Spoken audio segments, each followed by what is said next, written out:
Et la question qu'on se posait juste avant la pause, c'est de savoir quels étaient les problèmes aujourd'hui de l'éducation nationale et les revendications. Rosa Méziane, vous avez une idée de ce qui cloche dans l'éducation nationale aujourd'hui ?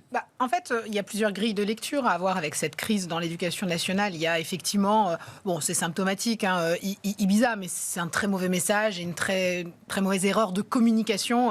Clairement, ça a crispé les enseignants. Parce que là, on ne voit pas l'erreur. Oui, il n'y a que lui qui la voit pas et c'est peut-être le souci, en fait, qu'on ne la voit pas. La transparence extrême, là, on est obligé de tout savoir. Mais non, mais ça, c'est pas pareil de prendre ses vacances dans le Lot-et-Garonne que de les prendre à Ibiza quand on est en pleine crise, c'est tout. Enfin, on l'a vu quand il y avait la crise, en fait, de la canicule.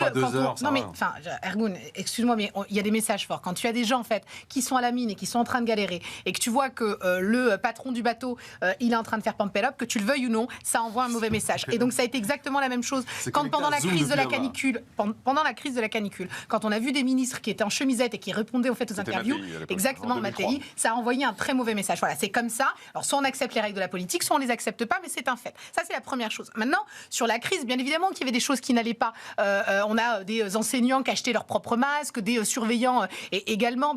Évidemment, on n'a pas fermé les écoles, mais on n'a pas donné une instruction de qualité. Et le reconnaître, c'est juste le minimum. Donc oui, il y a eu des oui, c'est mon jugement et je me permets de l'exprimer si ça ne dérange pas. Ils auront un impact beaucoup plus important de fermer les écoles. Et donc, il y a eu des choses qui ont été proposées. D'ailleurs, tous les syndicats ne renouvellent pas la grève. Donc effectivement, il y a la fourniture de 5 millions de masques. Ça ne suffit pas. Il y a une amélioration du dialogue social. Il y a des lignes budgétaires qui ont été ouvertes. On démarre des concertations pour envisager des reports d'épreuves de bac. Ça va dans le bon sens, mais on se rend compte quoi ? C'est que quand le vase a débordé, eh bien on ressort tous les problèmes. Et pour le coup, dans l'éducation nationale, il y en a, je ne cesse de le répéter. Oui, parfois, la fonction publique, c'est le plus mauvais employeur de France. Et les enseignants ne sont pas contents. Quand on a des enseignants à la rentrée qui sont absents et qu'on met 3, 4, 5, 6 mois parfois avant de positionner quelqu'un, c'est un problème.